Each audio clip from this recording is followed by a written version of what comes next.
kembali anak-anak. Bagaimana kabar kalian hari ini? Semoga semua dalam keadaan baik-baik saja ya. Nah, hari ini kita akan mempelajari tentang materi ide pokok. Ada 3 pembahasan yang akan kita bahas sekarang. Yang pertama, pengertian ide pokok. Yang kedua, fungsi dan ciri-ciri ide pokok. Dan yang ketiga, cara menentukan ide pokok. Nah, yang pertama yang kita bahas adalah pengertian ide pokok. Ide pokok atau gagasan utama adalah topik yang akan dibahas di dalam sebuah paragraf. Sebuah paragraf yang baik memiliki ide pokok dan beberapa kalimat penjelasan. Ide pokok berfungsi sebagai topik pembahasan, sedangkan kalimat penjelas berfungsi untuk menjelaskan topik tersebut. Sebuah paragraf harus memiliki ide pokok dan kalimat penjelas yang berkolerasi atau saling berhubungan. Ya, ide pokok adalah konsep utama yang ingin disampaikan penulis kepada pembacanya.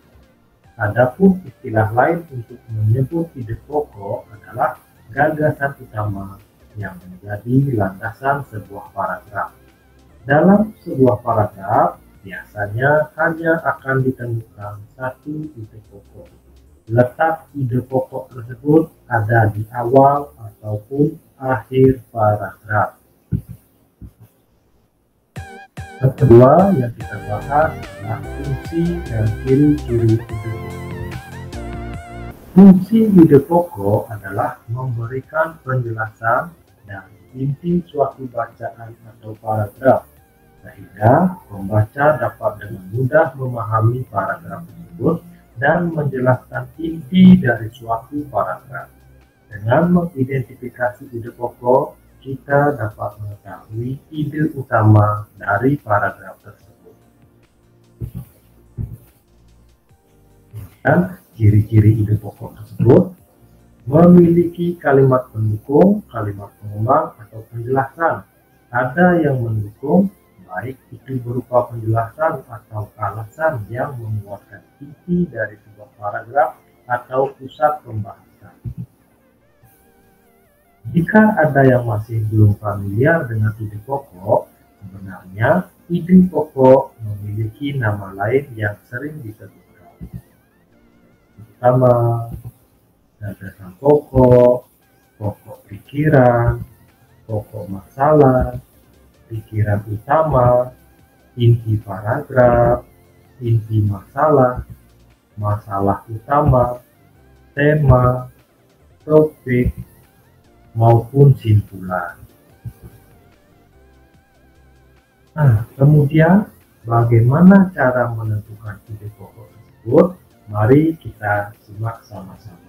Cara menentukan ide pokok, yang pertama, membaca dengan seksama. Mungkin ini adalah cara yang paling sederhana. Kalian hanya perlu waktu dan sedikit konsentrasi untuk melakukannya. Dengan cara ini, maka kamu sudah dapat menentukan mana yang dapat disebut ide pokok atau termasuk kalimat penjelas. Kemudian yang kedua, pisahkan kalimat utama dari kalimat khusus.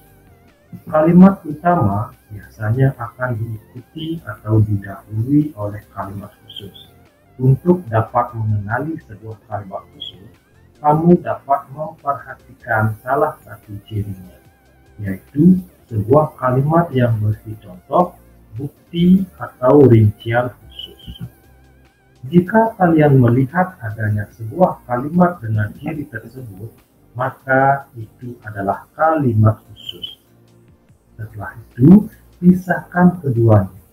Maka kalian akan mendapatkan sebuah ide pokok yang berbentuk kalimat utama. Kemudian, yang ketiga dengan cara menyimpulkan sebuah paragraf. Ide pokok dapat menentukan sebuah simpulan dari paragraf.